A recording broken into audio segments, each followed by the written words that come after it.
So I guess the first question then is, how did you end up joining Dreamstate? So Dreamstate, Alid actually approached me on Facebook, and it was at a really weird time actually, because a week or two before I'd auditioned for a death metal band. I finally saw an opportunity and I was like, I've been retired a while, and I went for a death metal band and I basically didn't get it because they were like, you're a girl. And I was like, right. And I kind of put a status out there, like saying goodbye to music and just doing a load of throwbacks. And literally 2 weeks later, Alid messaged me on Facebook saying, hey, we're looking for a singer, screamer. Some people have put your name forward. You might not have heard of us, but here's the band. These are a couple of tracks. Would you be interested in auditioning? And I remember initially feeling like, I'm not going to go for this. I felt like my own self-doubt. Like I was like, I'm too old. I've just been rejected from one band because I'm a girl. No one wants to see a married woman throw down. I just got all in my head. And it was actually my husband that was like, I do. Like, I met you as a front woman. Like, this band are huge. I think it would be like stupid not to go for it. So I went for it. And I think they just wanted me to audition in my bedroom with like a video on my phone. But I kind of, you know me, I went a bit above and beyond. So I traveled all the way to Folkestone, which is like 6 hours from me, and recorded with Oz at Hidden Track Studio. So I did them a proper like mixed, mastered, produced track that they didn't ask for, paid for it, came here. I came to the Asylum venue, and you kindly did the lights for me, and Josh Humphreys did the video, and I recorded myself live. I honestly think they expected me to be like in my bedroom, like just do a quick one take. And I'm pretty sure from that I got the gig. I remember you coming in doing that because you sent the message saying, can you come in and do it? Yeah. And I think you came in, it was like 7 o'clock or something. It was after we'd finished. And you were like, I'm just going to perform and pretend it's like a gig. I was like, okay. So I sat there doing the lights, didn't know what we were doing because we had a brand new lighting system. So it was like the first time I'd actually personally used it. So I think you were asking me to do things and I was like, I have a fucking clue. It came out fine. I got the gig and I just wanted it to be like, I just wanted to like show them what it would look like if I was performing. You really went for it. I tried. You know me, I can't do things that either all or nothing. So I gave it like everything I've got. And I think it's the best thing I've ever done for myself in my life.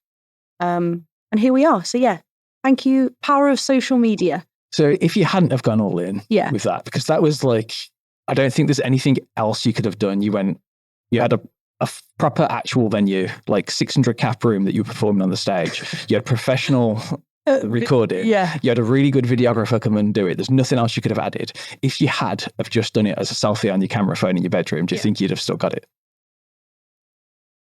I'm going to say yeah, just based on I could sing their songs. So like when I heard White Lies, especially, I think that track is one that kind of went viral for them. So it was always on like daytime Radio 1. I think they were in Maida Vale and it went off, that song. So I did know that song. And I remember like being in a band myself back then and hearing it on the radio being like, I can do that. Like being like really salty. Like I was quite young. And I remember being on the way to like a festival furious that like I could do the same vocal. So I do think I would have, but I think they wouldn't. I think what they got from that audition that I did, like I certainly know from speaking with like Jake and Tom, that they felt like this girl really wants this. Like who does a 12-hour round trip to a studio, pays my own money, use my own money to do everything. I do think I would have, but I do think what I did do let them know I wasn't messing around. Yeah, it showed you were serious. Professional, yeah. I guess it was a huge deal for them choosing someone because it would have been make or break. If they'd fucked it up, they wouldn't have got like a third chance with a third singer. No, I don't think so. I think there were, I do know that there were other people in the mix before me, and for whatever reason, those things didn't work out, which I'm really glad about because I wouldn't be here now. So yeah, I think it had to be a really, like Alid would probably say as well, it really had to be like the right person. And I really resonate with a lot of Dreamstate songs. Like I struggle with mental health. Like I'm no shame in saying like anyone who sees me backstage before shows, I struggle really badly with anxiety. Everyone thinks I am extroverted, but I'm like an I'm like an extroverted introvert. So like, yeah, I think Alid especially felt like it had to be like the right person. And like I said publicly, when I took the gig, I knew I had ginormous boots to fill. So the pressure's been on really since day one. Did you feel that pressure? Absolutely, yeah. Like when I joined the band, I decided like in previous bands, I'd always like drank a load of beer before a show and just kind of just had fun. And I thought I could really make this I really want this to be my job. I have for 20 years. So I decided to go like straight edge, completely straight edge. And you know me, I've been partying in your clubs since I was like a teenager. Yeah. I love a shot of tequila. Like I just went straight edge because I thought to myself, I wouldn't show up at my corporate job like drunk. So why would I like, when people are now going to be coming in volume to see me live, see us live, why would I like be drunk or something? So gone completely straight edge and just so I can show up as like the very best version of myself. And like, honestly, like I'm 2 years next month, completely straight edge, like life-changing. And what I then established is that I didn't realize how much I used alcohol to mask my anxiety. So then when I stopped drinking and I had to go and perform, whereas pre-shows before you could have a couple of cans of Red Stripe and a shot and it kind of takes the edge off, not having that has been really difficult to navigate. I've put on like 2 stone. I've clearly replaced like alcohol for like food, chocolate especially. Like the boys say like I'm always eating like snacks and they're like, are you okay? And I'm like, I'm so anxious. So I'm learning now to like control that as well. Yeah, the pressure has definitely been on and I still feel it because even though I have cemented like we are like new dream state, there's always going to be that keyboard warrior that reminds me I'm not CJ. Is that bad? Have you got a lot of that? When we released Taunt Me, because I think Alid did the right thing, we could have done like a bit of an introduction of me before we dropped a song. But what he did was just like, we did all the work in the background and then we teased like one little like GIF with like the music.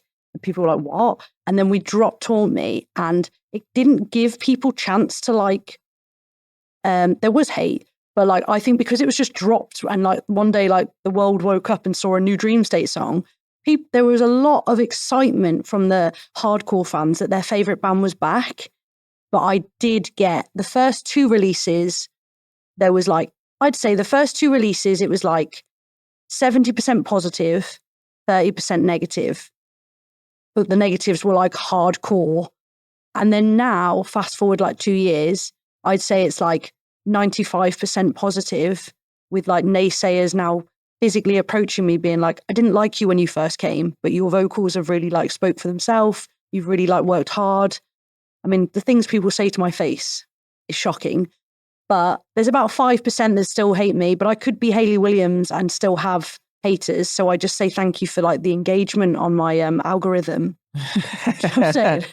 So is it difficult when you're seeing the hate to separate that and to like, if you get a 95%, then it's overwhelmingly positive. Yeah. But if there's 100 positive comments, or if there's 95 positive comments and there's 5 negative, do you obsess on the 5? I stopped looking at YouTube now because when I first joined, I was like just scrolling like all the comments and like some people were like really mean, like and like people, I rate myself as a vocalist and some of the comments were just stupid. Like they were like, "I'll come back when you can scream." And I'm like, bro, I've probably screamed lower than some of the guys like in the industry today. Like, have you got it? Like, I get a bit like annoyed because it's just stupidness. But then I've learned to just like, I think we released a song the same day as Paramore once. And I saw how much shit they got for like a song. I can't remember what it was. And I was like, I loved it. I'm like big fangirl. And like seeing her get thousands of just trolls, I was like, God, I could be like the best singer in the world and still have people not like it. So I've learned to just respect people's opinion. And as long as I'm happy with what I'm doing and the band are ultimately happy with what we're releasing, I think that's all that matters. But it does get me down. Like if I fixate on it, I can fixate on it. But I'm learning not to do that because I think I've got too much ahead of me to look forward to. to let those people bring me down. The one person that really did upset me, and we're in there's like a Dream State fan page. I'm not going to give it too much airtime, but on Boxing Day, there was a man, and like I could see on his profile picture, he's like married with kids. Like, I think there's 2 girls. He's got like 2 girls. And like, he just decided to absolutely like just go in on me. Like, it was quite personal. Like, he's never met me. He doesn't know me. And I think Christmas is my favorite time of the year. And I just got, I love you, Christmas. And I just saw this notification and I read it, and like all these like other people just latched onto him, and like it was almost like everyone, a bit like sheep mentality. Someone's been publicly mean, so I'm going to continue it. Yeah. And I just like replied being like, you've gone out of your way on Boxing Day. Like, surely should you not be with your wife and children? I can also see you've got girls in your profile picture. I hope to God they never decide to front a band and have someone, a grown man, be so rude. Like, if you don't like me, that's fine, but don't, like, you're ruining my Christmas. Like, I said like bar humbug and everything at him. And then like loads of people tried to like jump on my comment about me mentioning he had kids, like, leave his kids out of it, you witch. And I'd be like, are you? And then like, because they were like American, I don't think they understood, like, all I was trying to say is, I hope your children don't get don't targeted, have the same like, experience that I am. Like, but people took it like I was like verbally abusing his kids, and I was like, and then loads of people jumped on it. Like, no, all she's saying is, as a man with girls, you should probably not bully another woman online. Regardless, you shouldn't do that. Yeah. It's like Christmas time, and I was like, I'm sure your wife's probably missed your energy because you've had it in my fan page, and then like the admin of the page deleted him. He's probably giving you shit because his wife's giving him shit and he hates his life. That's what my husband was like. He obviously isn't happy with his life. And I saw him from a distance at Slam Dunk, and I was so tempted to go up to him and be like, hi. But then I think life's short, and I'm just like, I just want to like, I don't know, I just don't want the drama. So I let him and his children walk through the festival.